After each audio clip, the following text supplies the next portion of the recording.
এই জাদুবিদ্যা সত্য। এবং এখনকার অনেক ভণ্ড যে কবিরাজগুলো বের হয়েছে, এরা জিনকে তাবে করে নিয়ে এই জিনদের মধ্য দিয়ে মানুষের মধ্যে জাদু ছড়িয়ে দিয়েছে এবং এর ফলশ্রুতিতে বহু পরিবার ধ্বংস হয়ে যাচ্ছে। এই জাদুবিদ্যা সত্য। আরো একটা জিনিস সত্য, নবী সাল্লাল্লাহু আলাইহি ওয়াসাল্লাম বলেছেন ইন্না আইনাল হক, চোখের নজর সত্য। নবী করিম সাল্লাল্লাহু আলাইহি ওয়াসাল্লাম বলেছেন চোখের বদনজর সত্য। এই যে আমরা বলি ফেসবুকে এত বেশি ছবি দিয়েন না ভাই, ছবি তুলেন না, বারবার যে বলি নিষেধ করি, কারণ কি জানেন? একটাই কারণ, বিকজ চোখ লাগাটা সত্য। মানুষের চোখ লাগে, এই কথা শুনলে অনেক মজুমদাররা হাসবে না? কথা বুঝতে পারেন নাই? কিন্তু এটা সত্য, কারণ নবী করিম সাল্লাল্লাহু আলাইহি ওয়াসাল্লাম যা বলেছেন সাদাকাল্লাহু ওয়া সাদাকা রাসূলুহুল কারীম, নবী যা বলেছেন, আল্লাহ যা বলেছেন চিরায়ত সত্য। এর বাইরে কোনো সত্য আছে? আচ্ছা দেখেন, আমি বললাম যে জাদুবিদ্যা সত্য। এই জাদুবিদ্যার চর্চা মানুষ করে, এখনো করে, এবং এই জাদু দিয়ে মানুষের ক্ষতি করার জন্য জিনের প্রয়োজন হয়, দুষ্ট জিন। এই জিনগুলোকে মানুষ তাবে করে মানুষের ক্ষতি করার চেষ্টা করে। দেখবেন এখন গ্রামে গঞ্জে শহরে সব জায়গায় ছড়িয়ে পড়েছে না? দেখবেন, খুব সতর্ক থাকবেন। আমি পরে সলিউশন বলছি আপনাদেরকে। আরেকটা বলেছি, নবী সাল্লাল্লাহু আলাইহি ওয়াসাল্লাম বলেছেন চোখের বদনজর এমন সত্য যে একটা উটকে এই রান্নার ডেকচির মধ্যে ঢুকাই ফেলতে পারে। একটা উট খুব সুন্দর ভালো, আপনি দেখছেন মাশাআল্লাহ বলেন নাই, নজর লেগেছে, উটটা মারা গেছে দেন, তারপর তাকে জবাই করে খেয়ে ফেলতে হয়েছে। একজন সাহাবী গোসল করছিলেন, গোসল, এটা হাদিসে সহিহ। এই যে আলেম ওলামা যারা আছেন তারা জানেন যে এই হাদিসে সহিহ। একজন সাহাবী গোসল করছেন, তার গায়ের চামড়াটা খুব সুন্দর ছিল, একদম স্কিনটা অনেক সুন্দর থাকে না এমন কিছু মানুষ? আচ্ছা, এখন আরেকজন সাহাবী এই গোসল দেখছেন দূর থেকে, দেখে বলছেন যে কি চমৎকার তার শরীরের রংটা, যেন কুমারী নারীর মতো, অনেকটা এমন একটা কথা তিনি বলেছিলেন। সাথে সাথে এই সাহাবী অজ্ঞান হয়ে পড়ে গেছে। কোন সাহাবী? যিনি গোসল করছিলেন। এটার আপনি কোনো ব্যাখ্যা দিতে পারবেন না তো, এখানে কোনো সায়েন্স দিয়ে বা মেডিকেল সায়েন্স দিয়ে আপনি কোনো ব্যাখ্যা করতে পারবেন না। একটা ব্যাখ্যা দিতে পারেন, কিন্তু কেন সেটা হলো সেটা আপনি অ্যান্সার খুঁজে পাবেন না। তো নবী সাল্লাল্লাহু আলাইহি ওয়াসাল্লামের কাছে নিয়ে যাওয়া হলো তাকে। তিনি বললেন যে এই ব্যক্তির ব্যাপারে কি কেউ ভালো মন্দ কিছু বলেছিল? তখন একজন সাহাবী বলেন, হ্যাঁ, অমুকে বলেছে এর স্কিনটা অনেক সুন্দর, ওকে ডেকে নিয়ে আসুন। ওকে ডেকে আনা হলো। ডেকে আনার পর নবীজি তাকে অনেক শাসালেন, তোমরা তোমাদের ভাইদেরকে কি মেরে ফেলতে চাও? তখন এই সাহাবী তো অবাক, আমি আবার কখন মারতে চাইলাম ইয়া রাসূলুল্লাহ? আমি তো মারতে চাই নাই, আমি তো খালি বলেছি যে তার গায়ের রংটা অনেক সুন্দর। তখন তিনি বললেন, কেন তুমি সুবহানাল্লাহ বললে না? কেন তুমি মাশাআল্লাহ বললে না? যখন মাশাআল্লাহ বলবেন, সুবহানাল্লাহ বলবেন, নজরটা লাগবে না।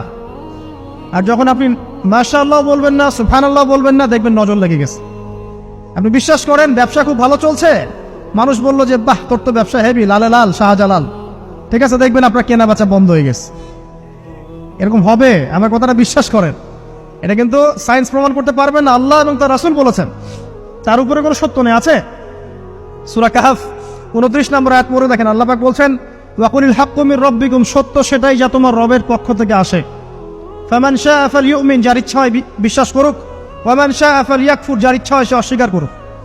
এই কারণে আমরা বলি ফেসবুকে এত বেশি ছবি দেওয়া, এই আই ওয়াশ করা, এই যে শোডাউন করা, হ্যাঁ, ইসলামের কিছু কাজ করলেন একদম মানুষকে না দেখাইতে পারলে ঘুম হচ্ছে না, এগুলো বন্ধ করেন, এগুলো বন্ধ করে দেন আল্লাহর ওয়াস্তে। অফলাইনে কাজ করেন, নিজেকে গোপন করার চেষ্টা করেন। যত বেশি মানুষের কাছে নিজেকে এক্সপোজ করবেন, কাজের বরকত কমে যাবে, চোখ লাগবে, নজর লাগবে। এবং চোখ লাগা বদ নজরে বহু আলেম আস্তে আস্তে মাঠ থেকে মাইনাস হয়ে গেছে না? যায় নাই? এখন কি আলেমদের সংখ্যা বেশি না কম? যত দিন যাবে আলেমের সংখ্যা আরো কমে যাবে। নবীজি বলেছেন আলেমদের সংখ্যা কমতে থাকবে, মানুষ জাহেলদেরকে আলেম বানিয়ে নেবে। তো প্রিয় ভাইরা, জাদুবিদ্যা সত্য, চোখের বদনজর সত্য, রাতের এই অনিষ্টগুলো সত্য, রাতের বেলা অনেক ক্ষতি আছে। এই জন্য নবীজি বলছেন বাচ্চাদেরকে বাইরে বের করো না, এবং তোমরাও রাত যখন গভীর হবে তখন এদিক ওদিক ঘোরাফেরা করো না। দেখবেন রাত যত গভীর হয় আমাদের শহরগুলো তত জীবিত হয়, তাই না? রাত যত গভীর হচ্ছে শহর তত জীবিত হয়। চায়ের দোকানে আড্ডা বেশি, ওই সিনেমা দেখছে, টিভি দেখছে, ক্যারাম খেলছে, লুডো খেলছে, ঘুম নাই। ঘুম কখন? ফজরের আগে, ফজরের নামাজ কিন্তু নাই, ফজরের ঠিক আগে, আবার ওই যে জোহরের নামাজের সঙ্গে উঠতেছে। এখন আমাকে বলেন, এরকম জেনারেশনকে দিয়ে কি আসলে ইসলামের কোনো খেদমত হবে? আচ্ছা, নবীজি রাতের বেলা আর্লি ঘুমাতেন, আল্লাহ পাক আমাদের সবাইকে তাড়াতাড়ি ঘুমানোর তৌফিক দান করুন।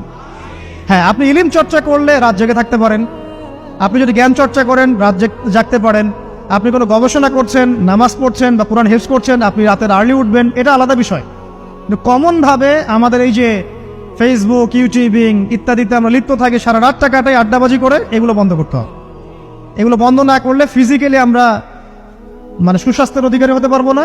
সারা দিনটা আমাদের একটা কি বলবো অলসতার ভাবে যাবে এবং দিনের বেলা কাজগুলো ব্যাহত হবে। এতে করে আমাদের উম্মার এই পুরো বড় যে তরুণ প্রজন্ম আছে এদেরকে আপনি সম্পদে পরিণত করতে পারবেন না। তাই এই সিস্টেমটা চেঞ্জ করা দরকার। নবীজি রাতের বেলা এই সূরা বাকারার শেষে 3টা আয়াত তেলাওয়াত করতেন, আমরা করবো ইনশাআল্লাহ। আরেকটা আমল বলে দেই, নবী করিম সাল্লাল্লাহু আলাইহি ওয়াসাল্লাম রাতের বেলা সূরা মুলক তেলাওয়াত করতেন। কোন সূরা এটা? কোন সূরা? তাবারাকাল্লাযী বিয়াদিহিল মুলক। কয়টা আয়াত আছে? 30টা আয়াত আছে। নবীজি বলেছেন সাল্লাল্লাহু আলাইহি ওয়াসাল্লাম যে এই সূরা আপনাকে কবরের আযাব থেকে বাঁচাবে ইনশাআল্লাহ। কবরের আযাব থেকে তো ভাই বাঁচা খুব সহজ নাকি? আমাদের মধ্যে এমন কেউ নাই, শোনেন, আমাদের মধ্যে এমন কেউ নাই আলেম জালেম মুফতি মুহাদ্দিস রাজনৈতিক নেতা পলিটিশিয়ান বিরোধী দল জাতি তারপরে যে সরকার দল যে আছে না কেন, কবরের শাস্তি ফেস করবে না এমন একটা মানুষ নাই, কেউ নাই পৃথিবীতে। এই যে আপনি দেখছেন ওই যে কি ইসরায়েলের প্রধানমন্ত্রী, ওই রাশিয়ার প্রধানমন্ত্রী, ওই চায়নার সভ্যতা, পশ্চিমা সভ্যতা, এমন কেউ নাই পৃথিবীতে এখন যাকে কবরের শাস্তি ভোগ করতে হবে না। আছে? সবচেয়ে লঘু শাস্তি মানে লঘু চাপ, এটা বলতে গেলে আসলে আমি ভাষা হারায় ফেলি, তারপরে বলছি আল্লাহ পাক আমাদের সবাইকে হেফাজত করুন, আমিন। একজন সাহাবীর নাম সাদ বিন মুয়াজ। কি নাম? নবী করিম সাল্লাল্লাহু আলাইহি ওয়াসাল্লামের সাথে একদম ডান হাত হয়ে যুদ্ধ করেছেন দীর্ঘদিন। বদর তিনি বীর সেনা, উহুদের বীর সেনা, ঠিক আছে। খন্দকের যুদ্ধেও বীর বিক্রমে যুদ্ধ করেছেন। তিনি আনসার সাহাবী, একদম মদিনার নেতা সাহাবী। সব সাহাবী কিন্তু একরকম নন, কেউ ছিলেন নেতৃস্থানীয় সাহাবী, তিনি ছিলেন একজন নেতৃস্থানীয় সাহাবী, ঠিক আছে। সাদ বিন মুয়াজ নবী করিম সাল্লাল্লাহু আলাইহি ওয়াসাল্লাম এত ভালোবাসতেন তাকে, এত ভালোবাসতেন যে তাকে নিজের মনে করতেন যে সাদ বিন মুয়াজ আনসাররা আমার নিজের। চারটাখানি কথা। এই সাহাবীর খন্দকের যুদ্ধে এই যে হাতের এই দিকে সম্ভবত হাতের এই রগের মধ্যে একটা তীর এসে লাগে এখানে, এবং তীরটা তিনি বের করতে গিয়ে রক্তটা ছিঁড়ে যায়। এরপর ফিনকি দিয়ে রক্ত বের হওয়া শুরু হয়। চিকিৎসা করে করে রক্ত বন্ধ করা যায় নাই, এবং এই রক্তের প্রবাহিত রক্তেই আল্লাহর ইচ্ছায় তিনি শাহাদাত বরণ করেন, তিনি ইন্তেকাল করেন। নবী করিম সাল্লাল্লাহু আলাইহি ওয়াসাল্লাম প্রচন্ড ব্যথিত হন, মানে মনটা তার খুব নরম হয়ে যায় সাদ বিন মুয়াজ রাদিয়াল্লাহু আনহুর জন্য। তো এই সাহাবীর যখন জানাজার নামাজ পড়ানো হচ্ছে, নবীজি বলছেন 70,000 ফেরেশতা তার নামাজে অংশ নিয়েছে। আর এই সাহাবীকে যখন কবরে শোয়ানো হয়েছে, নবী করিম সাল্লাল্লাহু আলাইহি ওয়াসাল্লাম পরে জানিয়েছেন কবরের যে মৃদু চাপ, সাদ বিন মুয়াজ রাদিয়াল্লাহু আনহুর কবরেও সেই মৃদু চাপ দেয়া হয়েছে। আমি কি বুঝাতে পারলাম ভাই? আমাদের কোনো দাম আছে এখনকার পলিটিশিয়ানদের কোনো দাম আছে? এখনকার সমাজ নেতার কোনো দাম আছে?